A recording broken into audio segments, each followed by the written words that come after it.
Oh, nice one, lads. Oh, that bank didn't know what hit it. Let's split the cash and scarper. Scarper? Have you been reading Edie Blyton again? Well, if you want to stay ahead of the cops, you've got to do the reading. Fraser's Lab Manual for Criminalistics, Scene of Crime Investigation, 2nd edition, and 5 go to Smuggler's Top. Now, this has been a jolly good wheeze, but let's divvy up the loot, and then we're chocks away. None for me, thank you. What? What do you mean, none for you? I'm just here for the vibe. Loving it so far. It's going to look great on Insta. Right. But that's not how crime works. We're not in it for the lols. I am. Not now, Trevor. Now grab your share and take off. No thanks. Those bags look heavy. It's just nice to get out of the house, have something to talk about in the office on Monday morning. What did you do on the weekend, Gerald? I knocked over a bank. That's what I did, Mark. Extreme enough for you. You know what, Mark? How about this week you stick your kite surfing up your ass? Told you it was a mistake putting this on Meetup. I'm going to pass too, Ken. You cracked the safe. You don't want any money? Not really. I'm training to be a doctor. I've just bought a new stethoscope, got to break it in, and I've had a word with my accountant, and he thinks robbing banks might push me into a higher tax bracket. Well, I don't want any. I'm only in this for the stockings. I'll nick anything if there's hosiery involved. You can have mine if you want them. Oh, what denier? 40. Oh, you little minx. Well, we can't just leave bags of money lying around. Somebody could steal them. This area's gone right downhill. We need somewhere safe to keep it. Like a bank? Ha! Perfect. Right, lads, masks on. Back the way we came.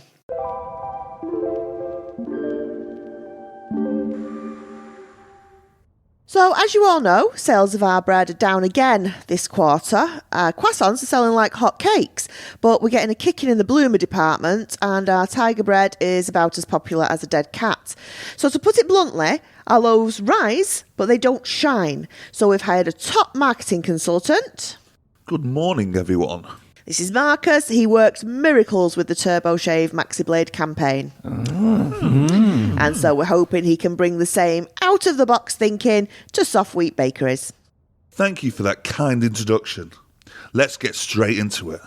Slap a brain vein, cook up conceptual crack, and mainline some marketing magic. What sets your loaves apart from other manufacturers? We have local ingredients and we use minimal additives or preservatives. Well, that's your problem. Nobody wants health anymore. It's a turd in a trilby. That's old hat, and it stinks. But I'll tell you what they do want. You're in a supermarket, and you've got a choice between 2 loaves of bread, both identical, but one of them has an extra slice. Which one are you going to pick? Extra slice every time, right? Yeah. Let me call your next of kin, because you just OD'd on marketing genius. And by OD, I mean, oh damn. Isn't that basically just your razor blade idea? Graham, let him have his pitch. Thanks, Tina. Feedback is all well and good, but we're squeezing our idea udders for marketing milk. We don't want to curdle it with criticism. But won't our competitors just add another slice too? Graham, please. You're lactating sour mind milk. Marcus isn't here to lap it up. It's okay, Tina. I can lap up whatever you can squirt down.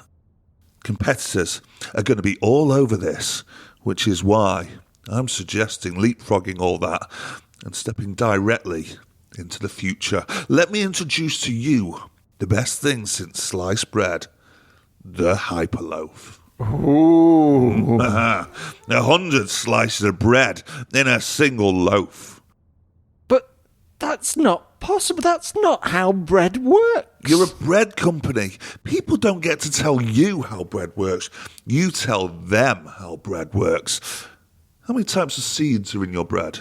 6. Not in a hyperloaf. We're talking about a luxury seed count. 40 types. A borderline irresponsible amount of seeds. Extreme seeding.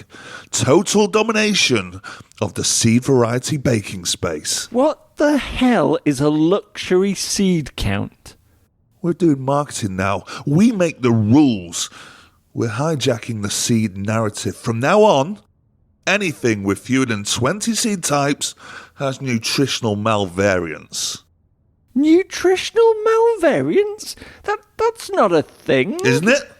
We'll have an advert with people in lab coats pointing at a graph. We'll issue official high seed variant certification marks. It'll be a wholesome green colour. Competitors won't stand a chance. This really doesn't fit our company ethos. Doesn't fit the ethos? It's the marketing trifecta. Hyperbole, obfuscation, and impenetrable jargon. Marketing doesn't get better than this. Well, except for this. What is it? In this bottle is a new, patented variant. A formula? For what? What's in it? Irrelevant. It's the trademark name that's important.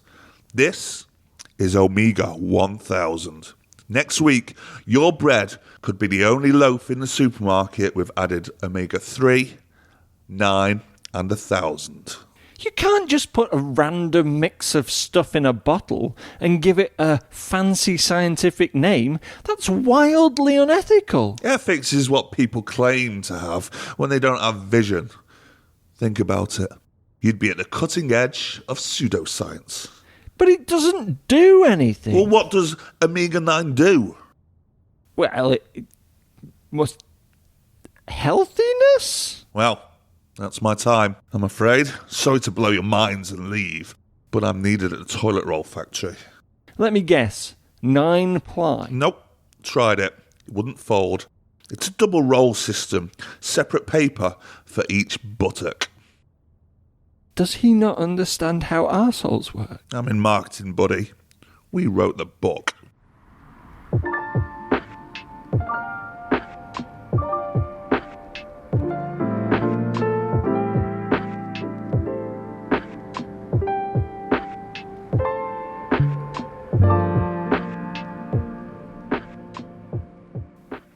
Thanks for coming in. I know a lot of companies interview online these days, but I always think you get a better sense of the person face to face. Oh, I totally agree. Now, what words would you use to describe yourself? Hard-headed? Short fuse? Dynamic. Oh, aerodynamic? I guess. And can you tell me about a recent situation at work where you defied death? The temp agency said this was a hands-on opportunity in the aviation industry. Well, it's aviation adjacent. Have you ever been fired? No. Out of a cannon? Am I right in saying this is maternity cover? Yeah. Karen, the curvaceous cannonball, has been exploding for 2. This is just until we can fit her down the barrel again. Excuse me, can I get you a cup of tea? Oh, yes, please. Milk, no sugar. Is there something wrong with your receptionist? Sandra's still getting over what happened to the last temp. She heard the whole thing. Certain noises set her off, so try not to scream suddenly and don't make any wet snapping sounds. I'll keep quiet when she pops back in. Pops. Oh, that reminds me. Try not to use any bubble wrap. Bubble wrap? Have you ever heard all the joints in somebody's body dislocate at the same time? A couple of pops and she'll go to pieces. Oh, and definitely don't mention going to pieces. You know what? I'll make a list. Now, where do you see yourself in 5 years? Assuming that you beat the, frankly grim statistics. Well, I always try to focus on getting good at the job in hand, work out how I can hit the ground running. Oh, that reminds me. Try not to drop several kilos of mincemeat on a patio. I'll put that on the list. What's your biggest weakness, anatomically speaking? I'm in reasonable shape. I like to go running. Oh, good. Good to hear. The concussive part of a cannon can shatter a weak ankle. And obviously, I'll be wearing a crash helmet. Well, obviously. Oh, that reminds me. Try not to hit a watermelon with a cricket bat. I'll put that on the list. What are your salary expectations? And where should we send the money? Directly to your next of kin? I wouldn't go lower than 50. Living costs are high and I'm only making rent by the skin of my teeth. Oh, that reminds me. Try not to throw a handful of teeth at a circus tent. Here's your cup of tea. I'm sorry, I couldn't remember whether you wanted sugar. I'm so scatterbrained. Would you like some lumps? That reminds me, I've got to go. I'll miss my bus. Well, if you've got to shoot off, you could always take the tube.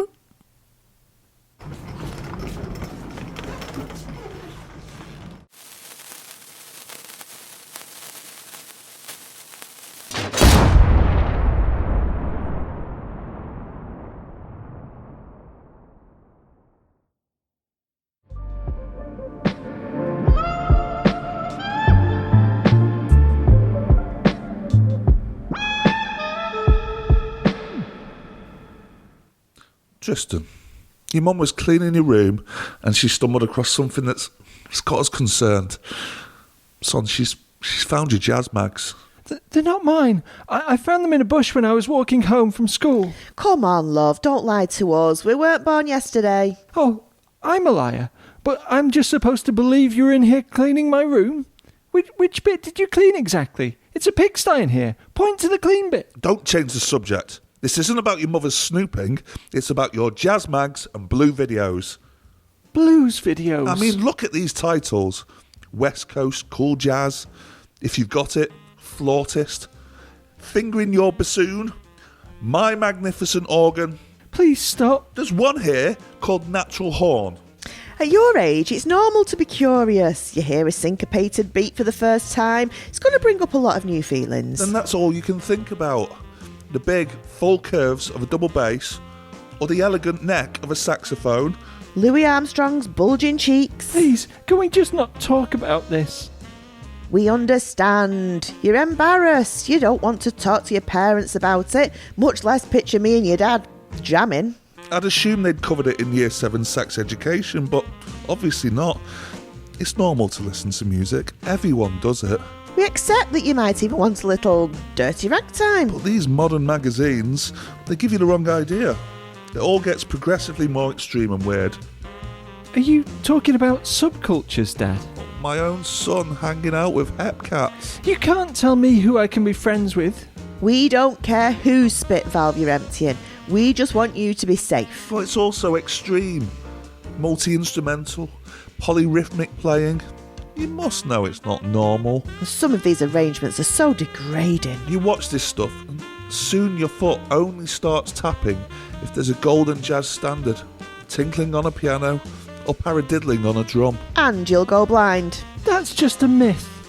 Blind Willie Johnson, Blind Boy Fuller, Blind Mississippi Morris, join the dots, Tristan. It'll make you self-conscious about your own instrument. And it's all fake anyway. The people in these pictures are only pretending to have a good time. These women, they don't actually like jazz. Look at this picture and tell me she's happy holding that flute. She doesn't want to be there. You can tell by the way she's covering her holes. I thought you said it was normal to listen to music. Yes, but not like this. Never like this, son. Those funny noises you hear coming from our room in the night, we're shagging, not doing Miles Davis covers. Why can't you get yourself a girlfriend? Like other boys your age. I have. She's into ska. Oh, Tristan.